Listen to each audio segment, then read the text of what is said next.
Chapter 3.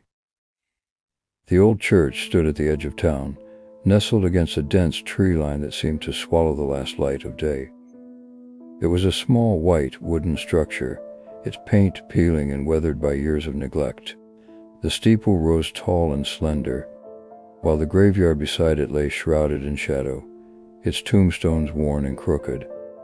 As I approached, the eerie quiet of the place enveloped me. The only sound was the crunch of gravel beneath my feet, and the surrounding insects, and the distant rustle of leaves in the evening breeze. The sun had dipped below the horizon, leaving the world in a dimming twilight, the last vestiges of daylight clinging to the sky in a desperate embrace. The church's door was slightly ajar, creaking softly as it swayed with the wind. The air around me felt thick, almost suffocating, as if the building itself held a breath, waiting for what was to come. I stepped through the gate, the hinges groaning in protest, and made my way toward the entrance. There, standing in the faint glow of a single lantern, was the girl from the library. Her figure was a contrast against the darkened backdrop of the church, her features illuminated in the flickering light. She looks both anxious and determined, her eyes fixed on me with an intensity that made my heart race. "You made it," she said, her voice a whisper in the stillness. I nodded, stepping closer. "Yes. I didn't catch your name earlier." "Lila," she replied, her eyes softening a bit. "Lila Higgins." "Lila," I repeated, writing it to memory. "I'm Ethan Kent." She turned to face me fully, her expression a mix of relief and urgency. "Ethan, thank you for coming. There are things you must know." I glanced around, the eerie atmosphere weighing heavily on my shoulders. "Why here? Why this old church?" Lila looked up at the church, her voice dropping to a whisper. "This place, it's one of the few spots in town where the others can't hear us. They hate talking about the time's history. It's safe here." I nodded, though the notion of safety felt tenuous at best in a place like Willow's Hollow. Together, we stepped into the church, the wooden floorboards creaking under our weight. The interior was as worn as the exterior, with pews covered in a fine layer of dust and cobwebs hanging like tattered curtains from the rafters. She led me to the front of the church, where an altar stood draped in faded cloth. She placed the lantern on the altar, the flame casting long dancing shadows on the walls. The atmosphere inside was even more intimidating. The silence was deafening. "We need to hurry with this, while the sun is still up," Lila said, at a panicked but calm tone. "Tell me what you know," I urged, my curiosity and anxiety intertwined. "What do you know about this family?" She took a deep breath, steadying herself. "What I'm going to tell you is something that I believe with all my heart. You must be open-minded, Ethan. What you're about to hear will contradict everything you know about the natural world." Her words hung in the air with an icy chill. "Go on," I started, fear already gripping me tightly. "I know you've seen the records in the library," she said, that name appearing again and again through the years. She paused. "Of course you'd assume it's just a family line, a father, then a son, then another generation." Her eyes held mine. "But it isn't. It's the same family, Ethan. They come back to Willow's Hollow every 10 years, and they've been doing it for a very Her words lingered in the air, heavy and ominous. "What do you mean?" "I mean," she continued, her voice dropping to a whisper, "they don't age, Ethan. Every time they return, they look the same as they did the last. No one notices because no one remembers, but the records do. They've been written about for over a century. It's like they step out of time, only to appear again and again, voice seemingly bringing death and disappearances in their wake. A chill ran down my spine, the implications of her words settling in. How was that possible? Lila shook her head slowly, her eyes wide with a mix of fear and fascination. I don't know, but my grandmother did. It sounds impossible, but she said they're not human. Not entirely. There's something dark and ancient about them, something that keeps them from aging, changing. They stay the same while the rest of us grow old and die.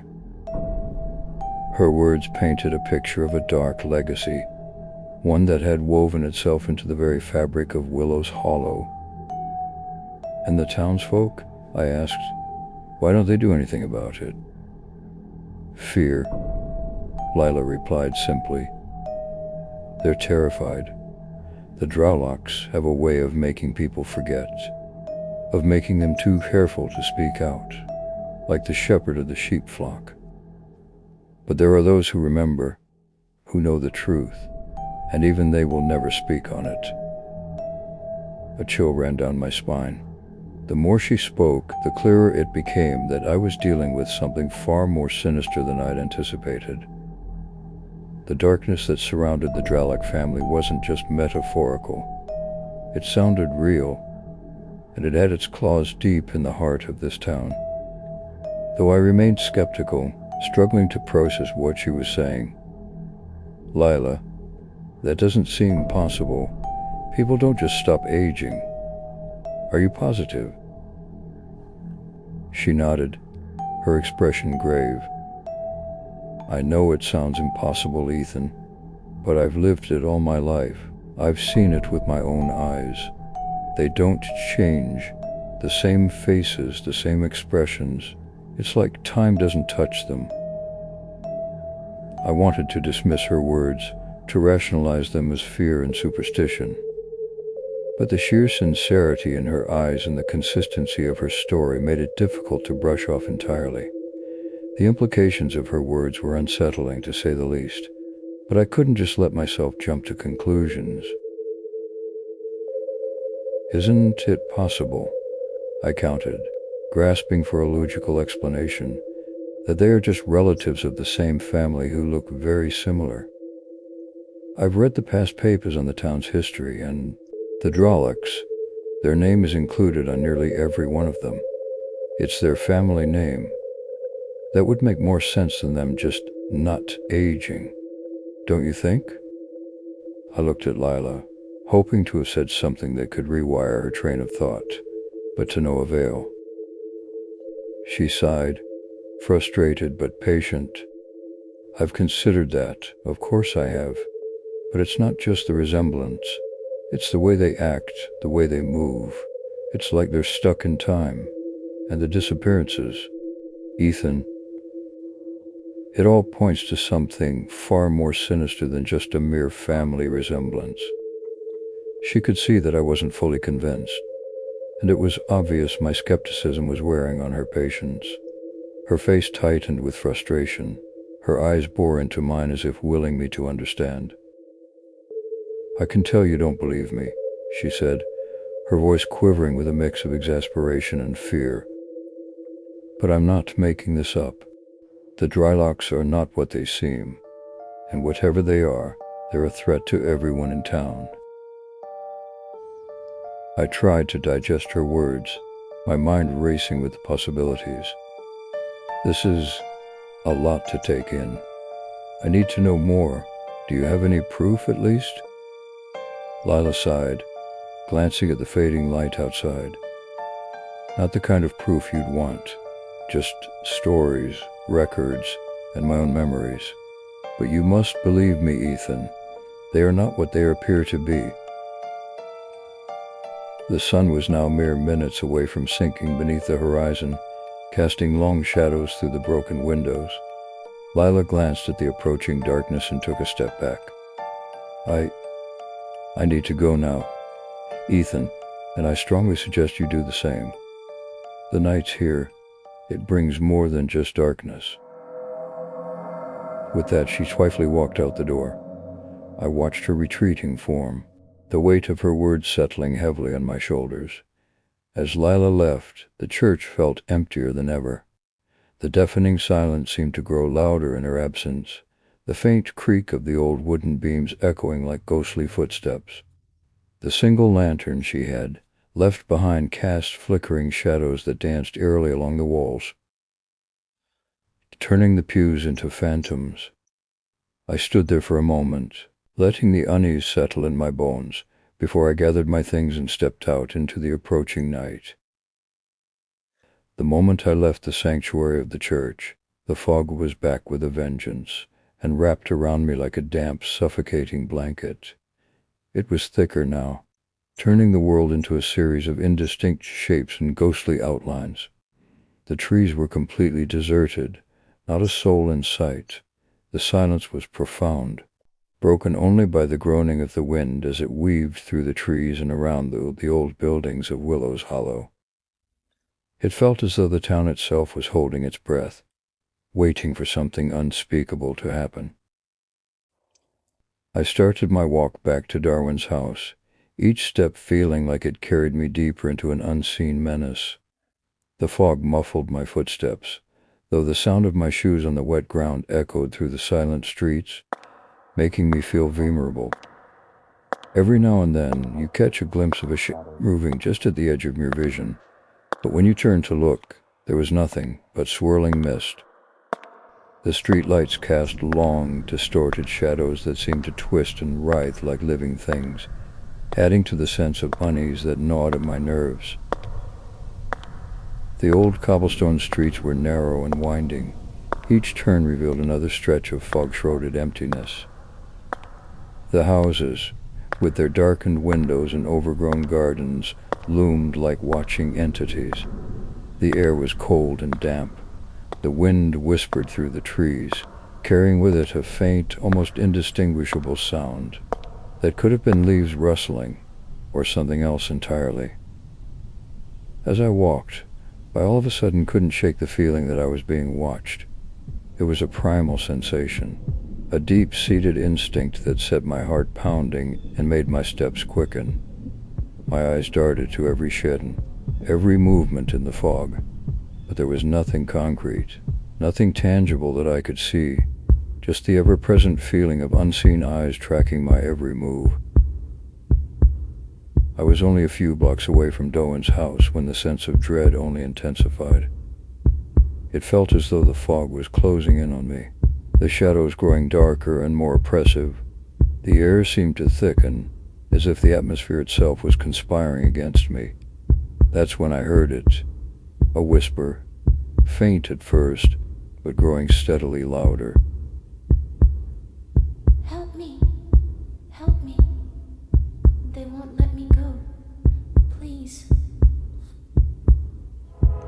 The voice was soft, almost childlike, and it sent a deep shiver down my back. I stopped in my tracks, straining to hear more, but the fog swallowed the sound as quickly as it had come. I took a hesitant step forward, and the whisper came again, more insistent this time. Please, help me.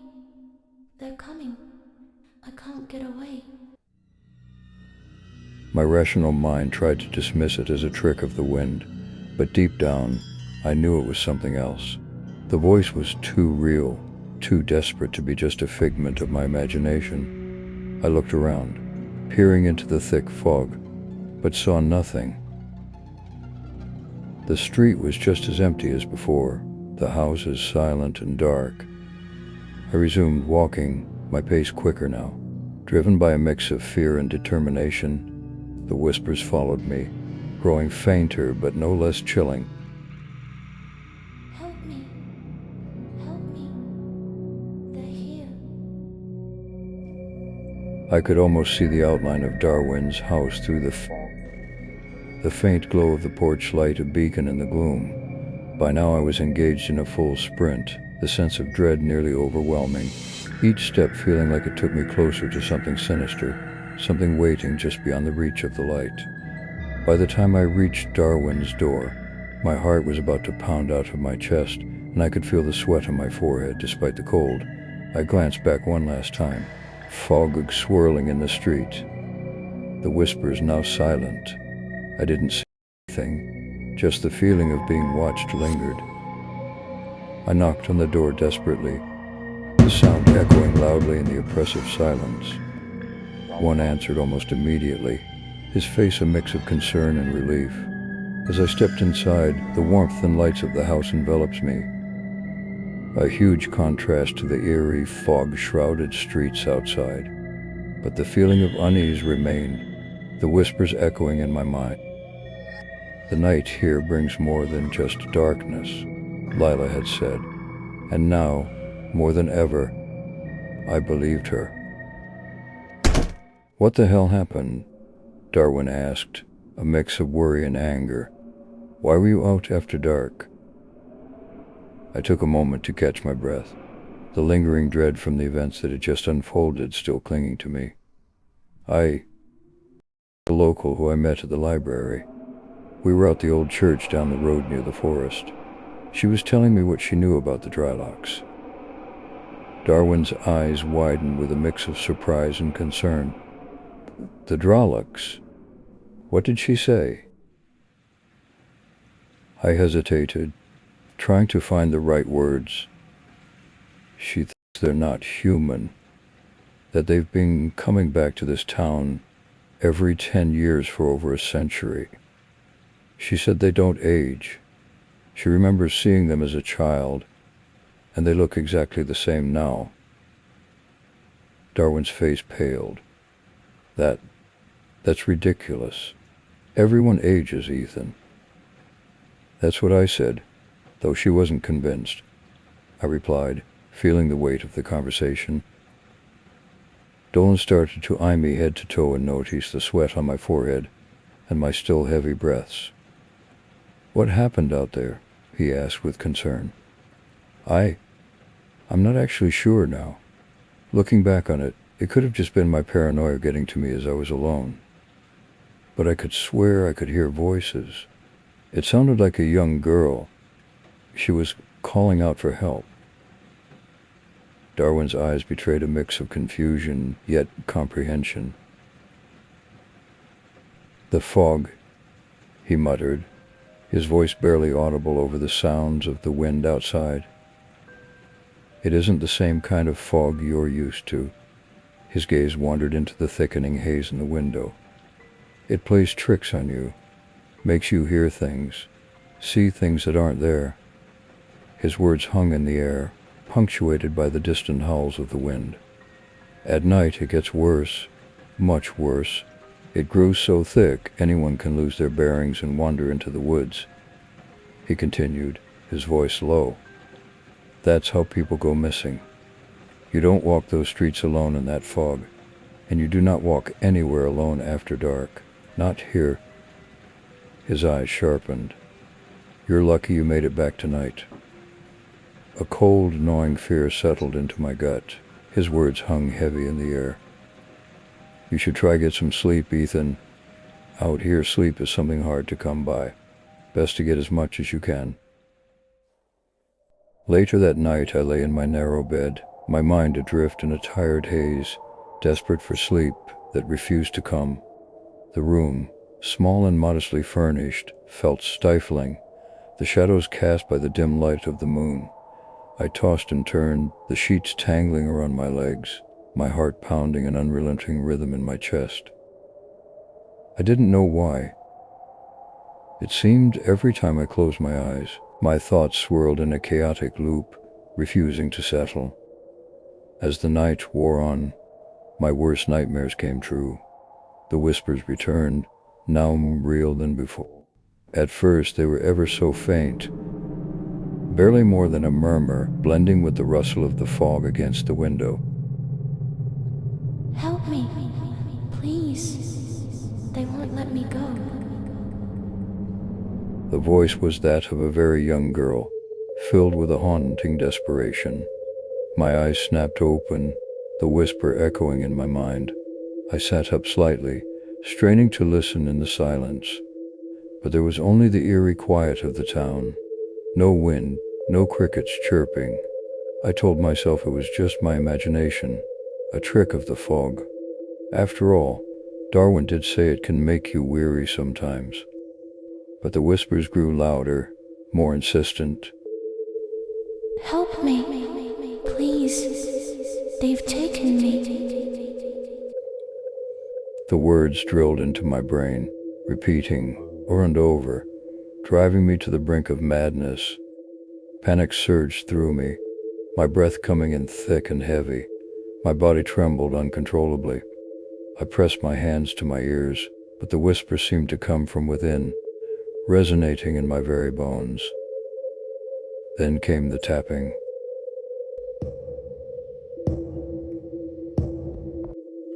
It was soft, almost hesitant, like the touch of a skeletal finger against glass.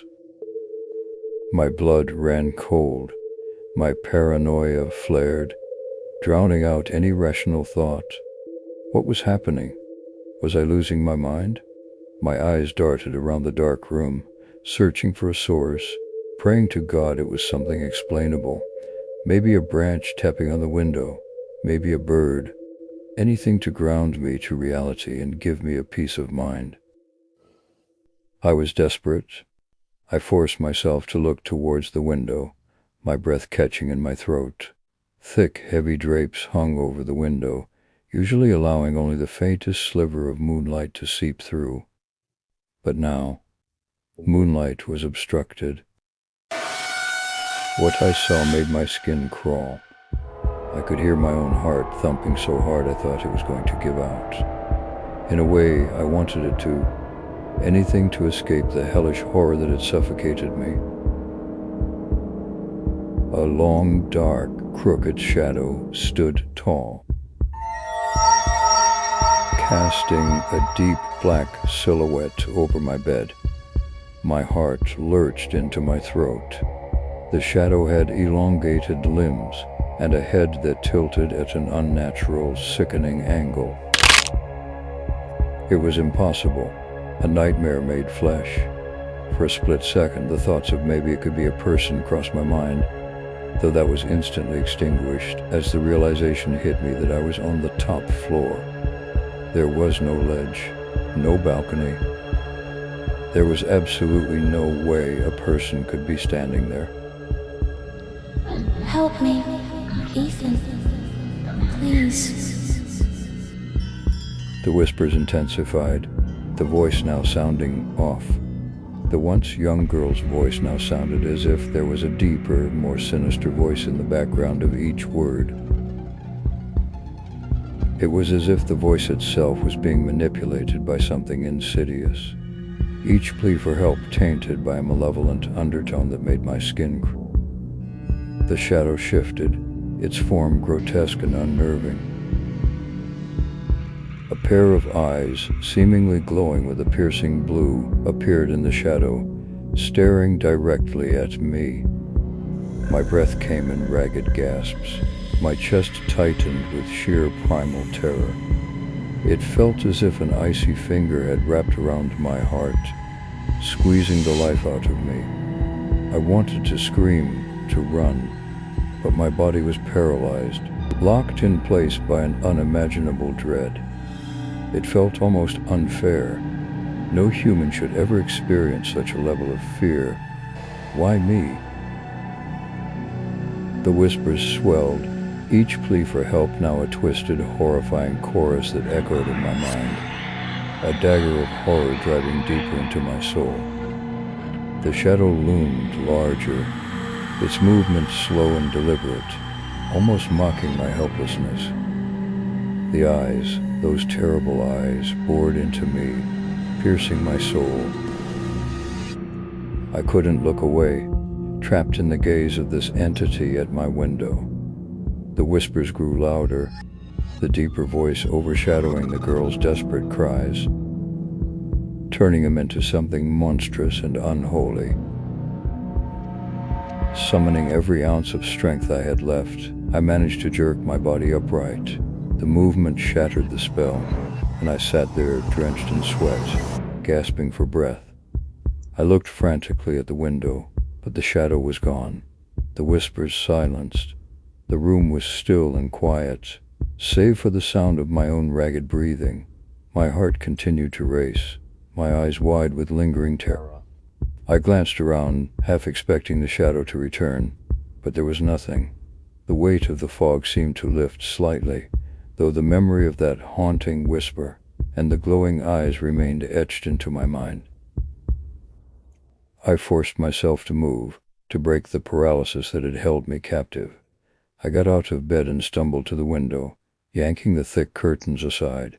The fog outside was dense, swirling in an almost deliberate dance. The shadow had vanished, no hint of those haunting eyes that had stared through me and into my soul.